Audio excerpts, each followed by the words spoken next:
I'm going to talk to you about some things I've learned in my journey, most from experience.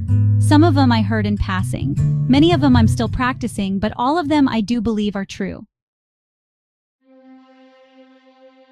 Life is not easy. It is not. Don't try to make it that way. Life's not fair. It never was. It is now, and it won't ever be.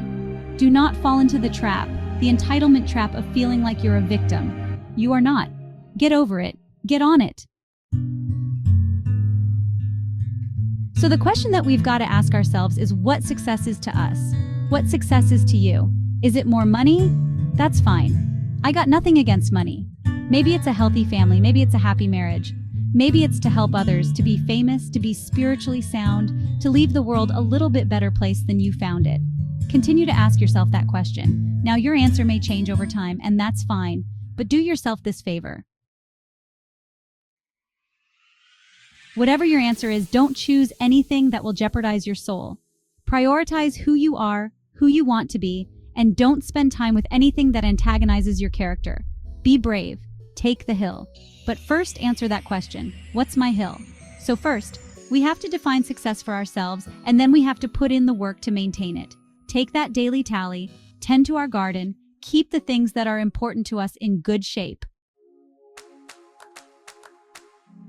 Where you are not is as important as where you are. It is just as important where we are not as it is where we are. Look, the first step that leads to our identity in life, it's usually not, I know who I am, I know who I am. That's not the first step. The first step's usually, I know who I am not, by process of elimination. Defining ourselves by what we are not is the first step that leads us to really knowing who we are. You know, that group of friends that you hang out with, they really might not bring out the best in you.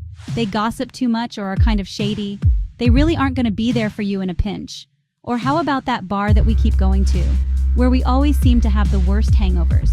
Or that computer screen, right? That computer screen that keeps giving us an excuse not to get out of the house and engage with the world and get some real human interaction. Or how about that food that we keep eating? Stuff that tastes so good going down but makes us feel like crap the next week. We feel lethargic when we keep putting on weight. Well, those people, those places, those things, stop giving them your time and energy. Just don't go there. I mean, put them down. And when you do this, when you do put them down, when you quit going there and you quit giving them your time, you inadvertently find yourself spending more time in more places that are healthy for you, that bring you more joy. Why? Because you just eliminated the who's, the where's, the what's, and the when's that were keeping you from your identity. Like, trust me, too many options. I promise you this, too many options will make a tyrant of us, all right? So get rid of the excess, the wasted time, decrease your options, and if you do this, you will have accidentally, almost innocently put in front of you what is important to you. Our process of elimination, knowing who we are, is hard. It's hard to give yourself a break. Eliminate who you are not first, and you're going to find yourself where you need to be instead of creating outcomes that take from us.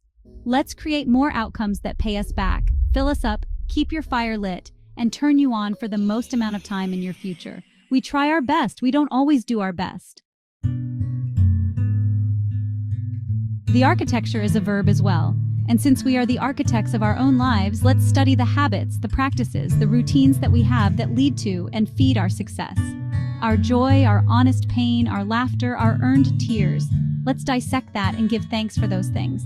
And when we do that, guess what happens? We get better at them and we have more to dissect. Be discerning. Choose it because you want it. Do it because you want to. We're gonna make mistakes. You gotta own them. And then you gotta make amends, and then you gotta move on. Guilt and regret kills many a man of who their time. So turn the page, get off the ride. You are the author of the book of your life.